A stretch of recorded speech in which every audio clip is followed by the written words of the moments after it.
buy the coin, not the grade. You will hear this phrase being said over and over again, repeated by many, many people, but what does it really mean for you? I'll go over a few examples of why buying the coin is better than buying the holder coming up.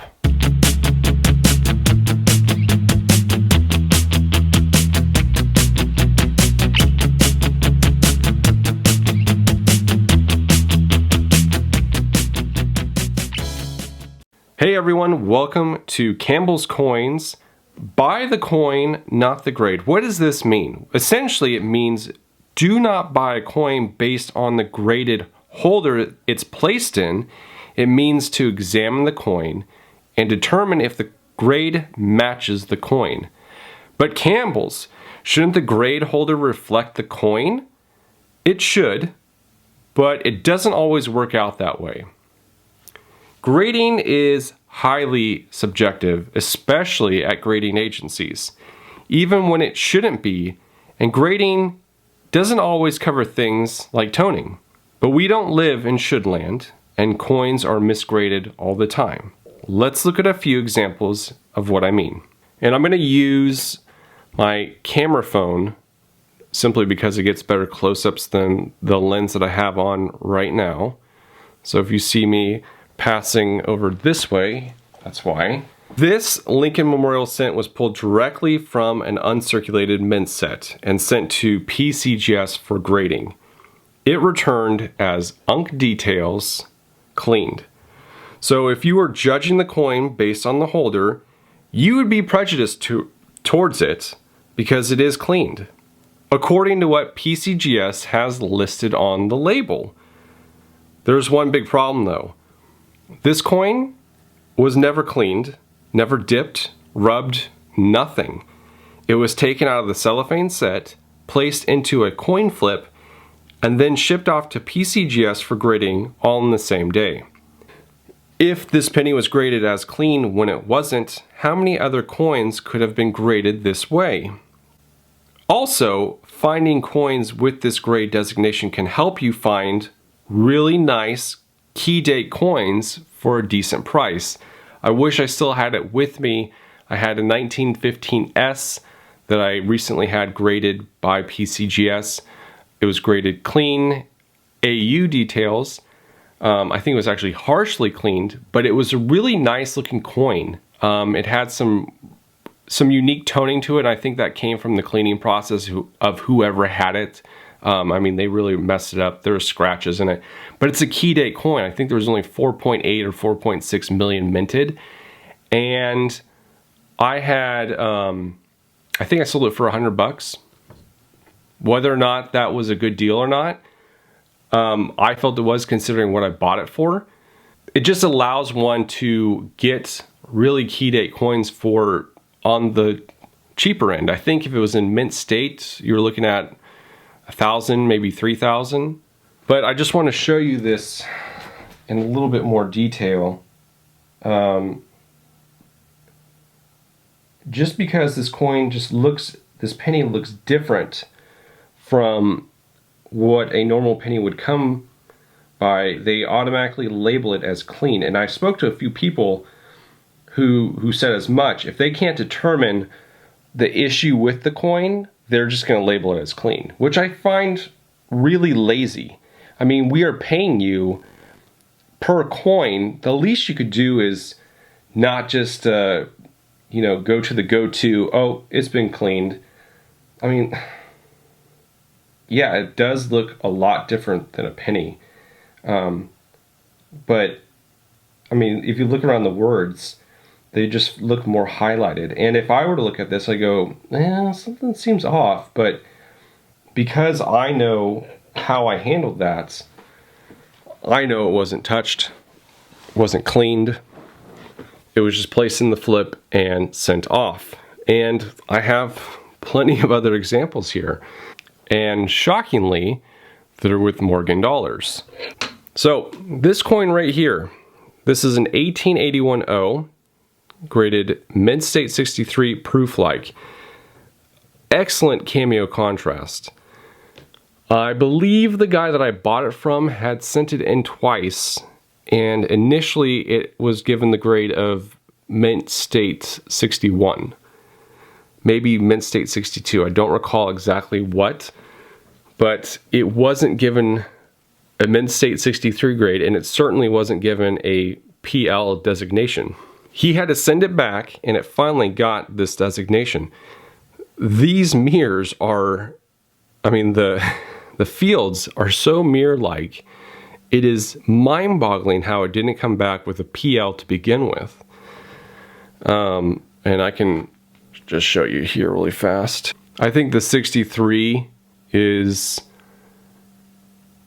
appropriate. There is a decent amount of scratches on the face. I might even argue it's a DMPL, but I just love this coin. This is one of my favorites. Okay, let's rewind back to another Morgan, or excuse me, another cent. So I had just sent this in, and this one came back 65 RB, red brown, 1952 S. A lot of people that I shared this with were shocked that it did not come back red. And if I were to crack it out and maybe send it back, maybe it would come back as red. But it came back as red-brown. And I was really disappointed with that. I mean, the head is a shade darker, but the majority of this coin is red and not dark. I feel that's a grading issue. We'll just move up. I've got a 1942 S Walking Liberty. This one graded AU 58. I feel this is on the verge of mint state, and I've heard some people say there's a touch of wear, but I've also heard that there is a lot of soft strikes with this year, and that could lead to the illusion that it is wear instead of just a soft strike. But I completely disagree with this grade. I've seen AU 58s in much worse shape.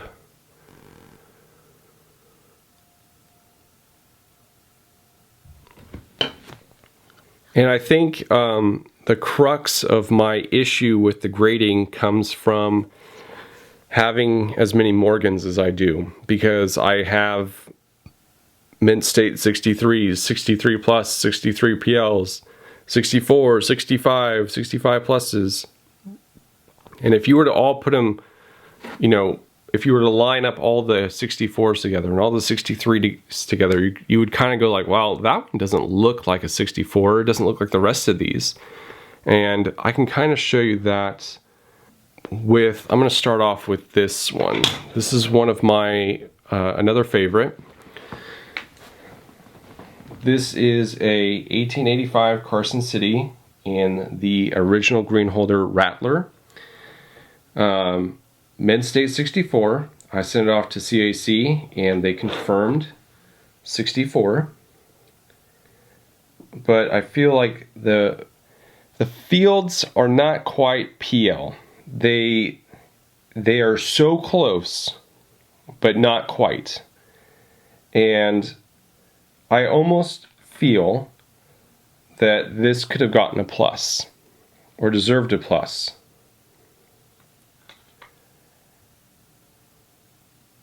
Simply because it's just not quite PL. And that could be my ignorance to PCGS grading and what is designated a plus versus what is PL. I mean, I understand PL is proof-like, DMPL is deep mirror proof-like.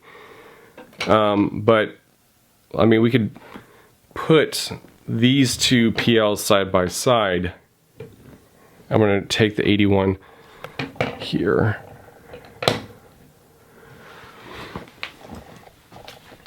All right, so on the left, you have an 81S graded 63 PL, and then on the right is the 81O graded 63 PL. I don't feel like this coin is a PL. Not like this one. I feel that this is a plus at most. I mean, it is reflective, but it isn't as reflective in the front as it is in the back. And I know that they use the criteria of both sides have to have the PL or DMPL fields in order to gain that designation. The one on the right, however, definitely has it. You can see the tripod leg much more so on the back, which isn't surprising.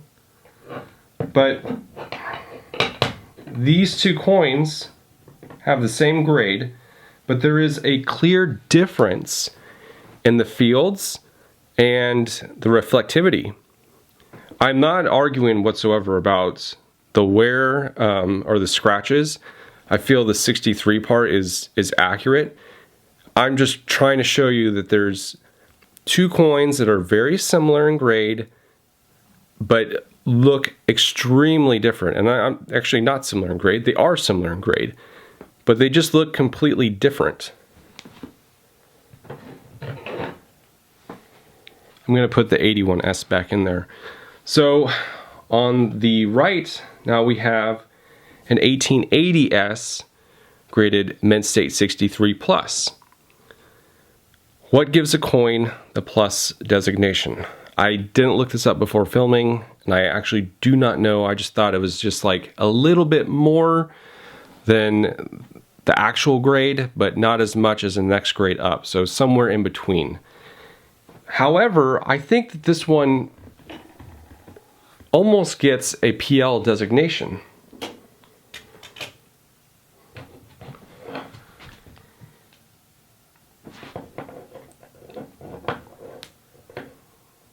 You can see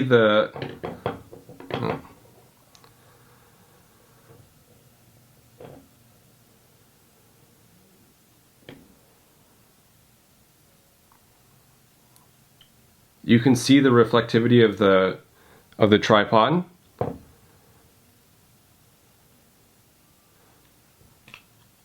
And it is a really, really nice looking coin, and I really like the plus designation just because there are so few coins with them, and I understand that that's probably due to someone receiving a plus and then sending it back in and it getting either a grade down or the next grade up.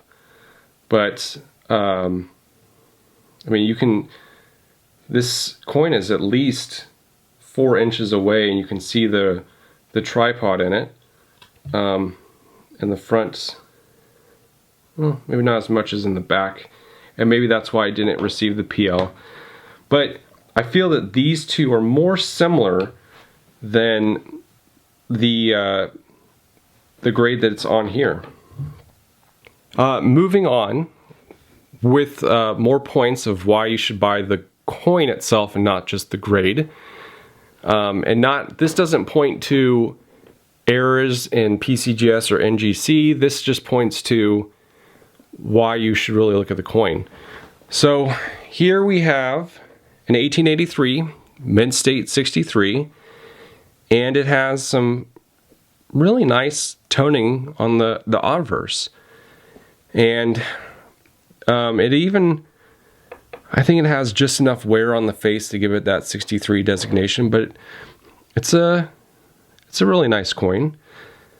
But on its own, I think this coin is worth like 55 bucks. You can buy this type of coin on eBay in a coin store for $55. But it's sold for almost double that. What? It's because on the back it has gorgeous toning. So if you were to judge this coin because it's a 63 and you didn't look at the reverse, you would miss this beauty. If you thought, oh, this coin's only worth $55, sorry. Would you pay $55 for a blast white coin, or would you pay $55 for this one? You would definitely go for this one, and that's what drives the price up, is there's a lot more demand for toned coins.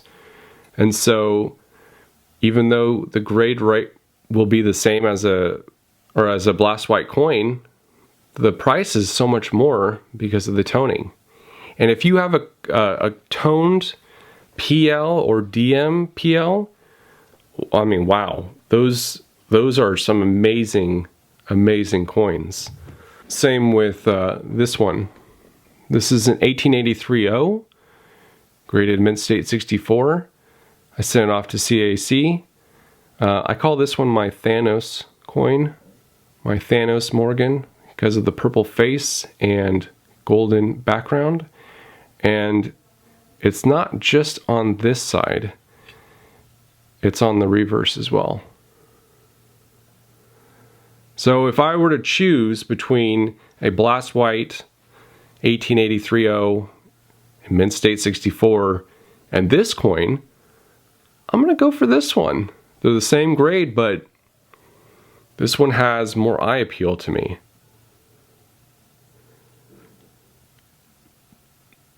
And so just because they're selling a mint state 64 1883-0 does not always mean that that coin is worth whatever price they're selling it at.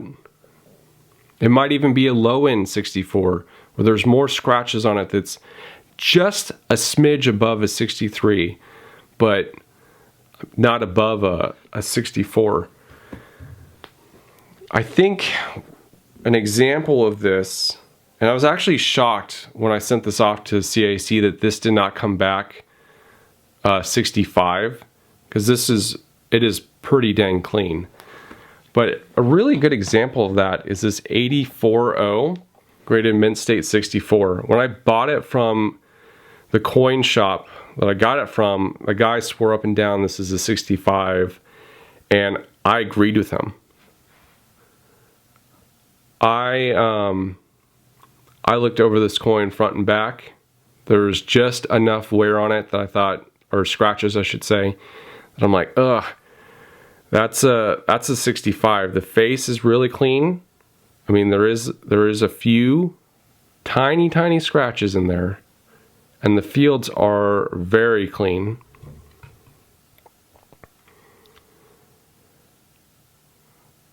So much so that I thought this might come back with a plus designation. It seems so much. This I would call as like a higher end 64. And that's kind of what is difficult with the grading that they have. There are so many different types of 64s out there, but they lump it all into one category. And I mean, I understand that they have to, because if you were to get into like 64.1, 64.2, 64.3, all the way up to like 64.9, it would be way too much. But on the other hand, there are some coins that just don't deserve the designation or the grade that they're given and deserve either a bump up or a bump down. I think this is one of those that deserves a bump up. And I'm not saying that just because it's mine. If somebody else owned this and I looked at it, I'd go, wow, that looks undergraded to me. Another example of picking the coin and not the grade is this 94S graded XF40. I was really disappointed. I thought this might come back AU50. If you were to look at other XF40 coins, they are really worn. This one here, it has hints of luster on it, especially on the back. And I'm trying, I hope that you all can see it. It's very faint. And of course, I know that this is nowhere near an uncirculated coin, but there's just hints of luster to it. And if you were to compare this with another XF40, I don't think there would be a comparison. I think this is on the higher end of the grading scale, and I think it's not only XF40 and 45, I think it honestly could get AU50. I would love to see what an AU50 looks like, and maybe it's the wear. There's just too much wear on it, and that's why it got the grade that it got. I understand there's a lot that goes into these coins, but this is just one of my examples of buy the coin, not the grade. I mean, are you buying grades, coins that are in certain grades just so you can get a collection? I'm sure there's some people out there doing that, but what I would do is I like to get coins that look good. I want my collection to look nice. I don't really care about the grade as much as long as the coins look really good to me. So I think there's so many examples out there of being able to examine a whole group of coins in the same grade and seeing that there are certainly better ones within that group. And that's really important when you're going out there and looking for coins to go, well, are you buying a lower end of that grade or are you buying the top end of that grade?